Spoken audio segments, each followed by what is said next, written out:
Hi, I'm Adam Sharp, the Executive Vice President of the Ohio Farm Bureau. I also farm here in Fairfield County, and I'm a proud 4-H and FFA dad. We are very excited to be in person this year at the Farm Science Review. So please be sure to stop by our building at the corner of Beef Street and Friday Avenue. Anyone who renews or purchases a membership will receive a custom Farm Bureau hitch pin. I also want to say thanks to our co-sponsors today from Nationwide. That relationship has a long and mutual history, and our partnership is stronger than ever as we continue to work together to serve and improve the agricultural communities across Ohio and nationally. In that spirit, I'd like to introduce my friend and colleague, Devin Fuhrman, Vice President of Sponsor Relations for Nationwide. On behalf of Nationwide, we are proud to co-sponsor the 59th Farm Science Review with Ohio Farm Bureau. It's a natural fit because Nationwide was founded on the innovative spirit of Ohio Farm Bureau leaders back in 1926. As you'll see during your time at the Farm Science Review, there's a lot of new equipment and technology. When that gets back to the farm, it needs protection. That's where Nationwide comes in. We remain committed to agriculture and rural communities by protecting people, businesses, and futures with extraordinary care. And we're proud to be the #1 insurer of farmers and ranchers in the United States. Combine all of this with the power of partnerships between The Ohio State University, Ohio Farm Bureau, and other friends in the ag community, and you'll see why we're a unique force for good in Ohio communities and beyond. Thank you for joining today, and enjoy the Farm Science Review.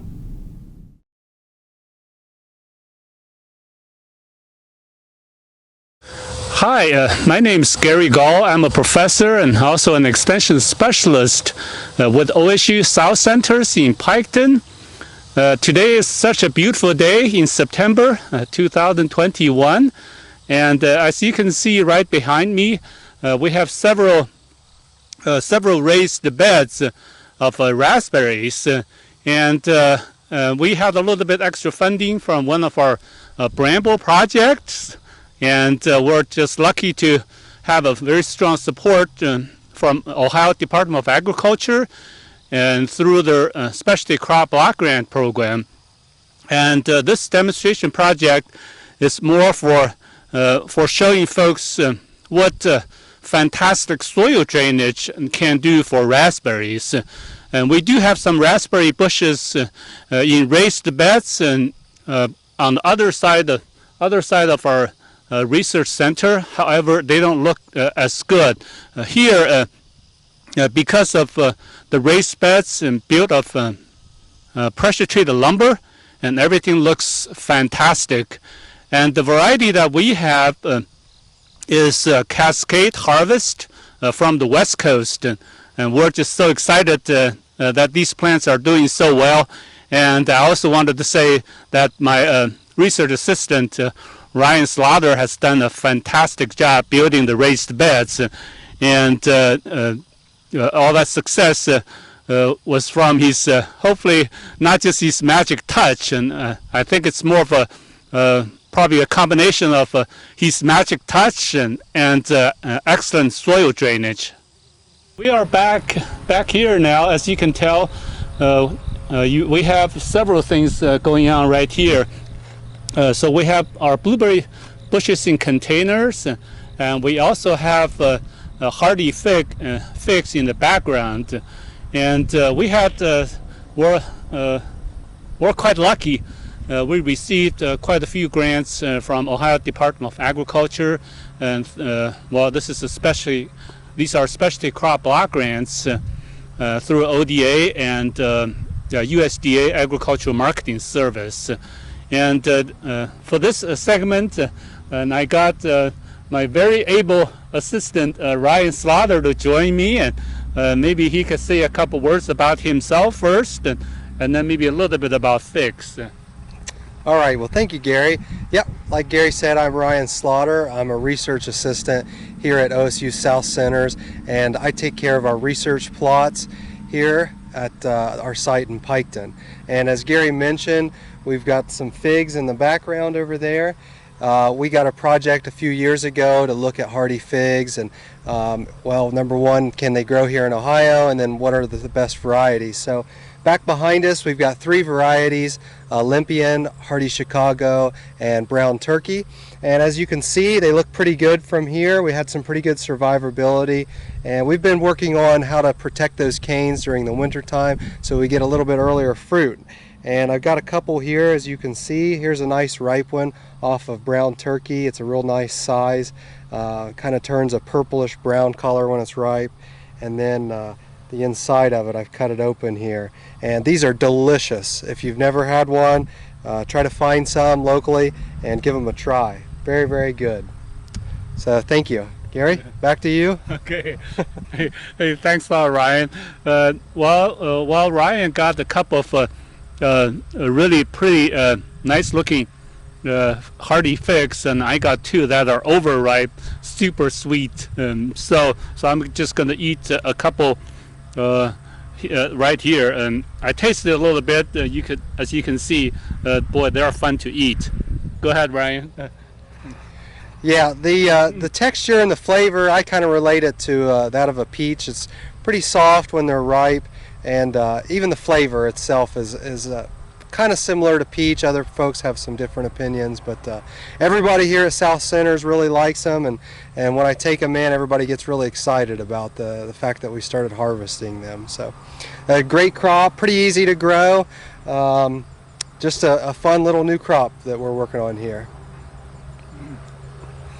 Boy, they're the two figs that I ate, and they're fantastic. So nice to have a little perk for the job. Okay, we're going to move on to the grapes. Most of our grapevines are wine grapes, so we'll do that next. Well, as you can tell, we're back at our vineyards now.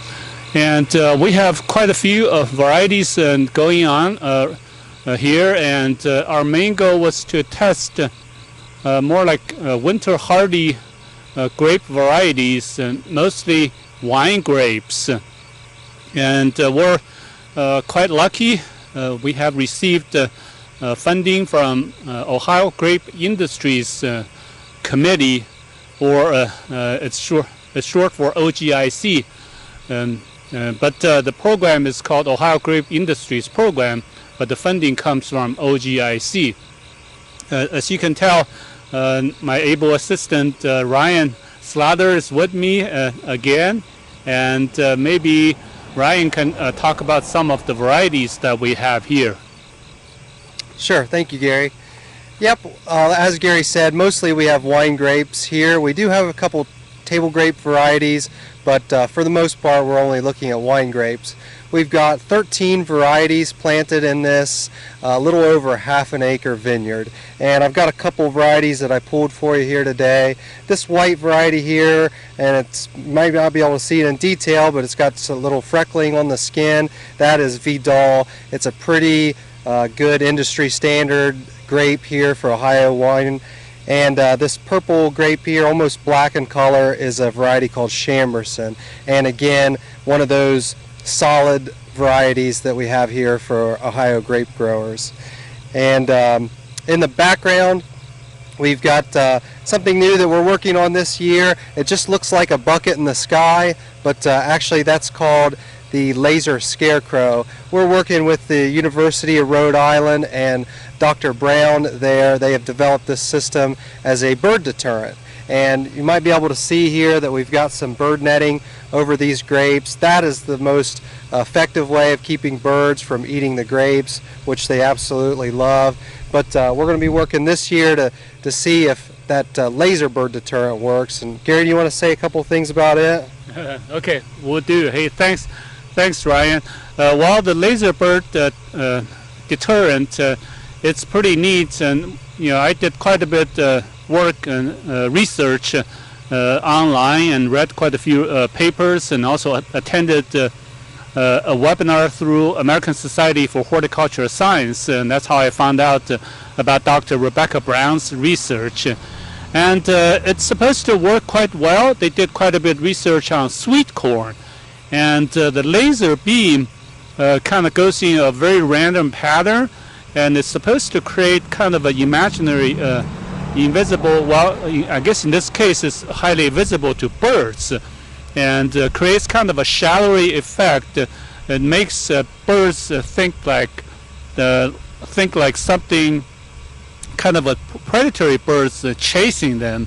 So we're cautiously optimistic, and we're not seeing a lot of birds, and because it's just one scarecrow, and it's not a large-scale study. We can't really make solid conclusions yet, but we're testing them throughout Ohio with our cooperators in Worcester and in Kingsville and several grape growers. And I'll turn this over to Ryan, and he could say a couple words about the high tunnel grapes. Sure. Thanks again, Gary. A few years ago, we had a number of polar vortexes that pretty much wiped out some of our more sensitive grape varieties, and Gary had done some research on high tunnel production, and we had a couple extra high tunnels that we were done using here. We had used them over some blueberries, and we decided to give it a try over some of those sensitive grape varieties. So you can see in the distance there some of those hoops structures sticking up over the vineyard. What we did is we planted Cabernet Franc and Regent, two varieties that are pretty sensitive to extreme winter temperatures, cold temperatures. So we planted those both inside those tunnels and then outside. And what we did see is, at least for establishment of those varieties, those tunnels significantly help with just getting those varieties established. We lost only a couple vines within those tunnels, and they've been in for 4 years now. And outside, we've probably lost around 50% of those vines. The tunnels are uncovered now, and they've been that way for about a year. We haven't really seen any loss since then from the varieties that were inside the tunnel. So I think just getting those varieties established in those tunnels really helped them get a good root system in the ground and help them through some of the winters we've been having last couple of years. So that's just something that we've been looking at, just a little bit different here in our vineyard. As you can imagine, growing grapes in high tunnel, that would be a huge investment.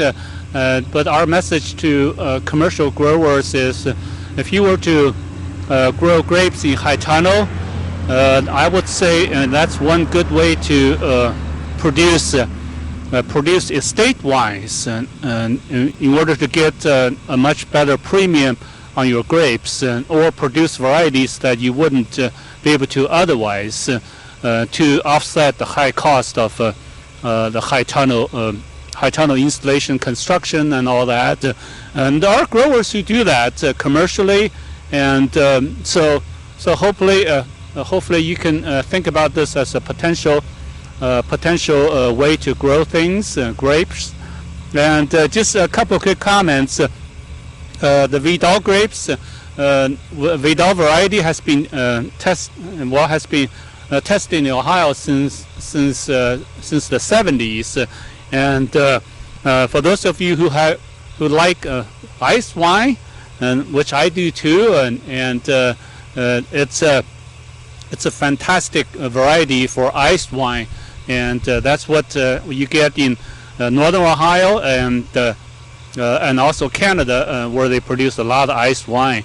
And the Champerson, since we're in southern Ohio, so red grapes are much better suited for southern Ohio because we have a longer growing season. So we're just very lucky to have strong support from our Ohio Grape Industries Committee, and that allows us to conduct these demonstration projects and have demonstration vineyards, and also conduct extension outreach program through OSU South Centers in Piketon. And that's all we have for grapes for now, and thank you.